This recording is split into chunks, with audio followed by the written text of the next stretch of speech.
আমি এটা নিয়ে আমিও কাজ করতেছি।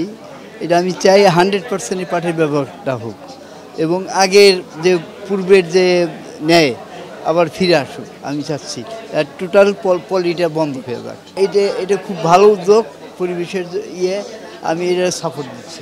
আমাদের যে আগামী প্রজন্মকে একটা নতুন পৃথিবী উপহার দেওয়ার জন্য আমাদের যে আন্দোলনটা শুরু হয়েছে, আমরা আমাদের বর্তমান গভর্নমেন্টকে স্বাগত জানাই যে উনি প্রথমে এসে আমাদের পরিবেশটির খুব গুরুত্ব আরোপ করেছে এবং পরিবেশের গুরুত্ব আরোপ করার পরিপ্রেক্ষিতে আমাদের পলিথিন আমাদের দেশের যে পরিবেশ, নদীর স্তর, আমাদের কি সমুদ্রের 8 স্তর পর্যন্ত শুধু পলিথিনই পাওয়া গেছে। এই বিভিন্ন গবেষণা থেকে জানা গেছে যে আমরা যে ব্রেনে পলিথিনের জিন পাওয়া গেছে, আমাদের ফুসফুসে পলিথিনের জিন পাওয়া গেছে।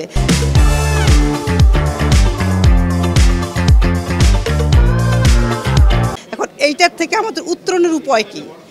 এখন আমাদের যদি এই যে আমাদের প্রাকৃতিক সম্পদ, এটা বাংলাদেশের একটা ঐতিহ্য প্রাকৃতিক সম্পদ, আমাদের সোনালী ইস্পাত, এটা কিন্তু হারিয়ে যাচ্ছিল।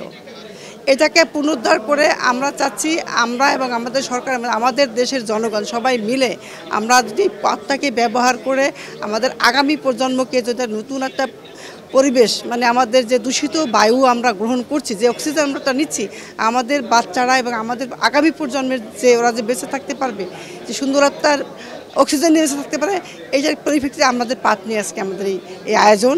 আমাদের 1 তারিখ থেকে আমরা সরকার 1 তারিখ থেকে শুধু সুপার মলেই ঘোষণা করেছে পলিথিন বর্জন করার জন্য। নভেম্বর থেকে আপনাদের কাঁচা বাজারও শুরু হয়ে যাবে।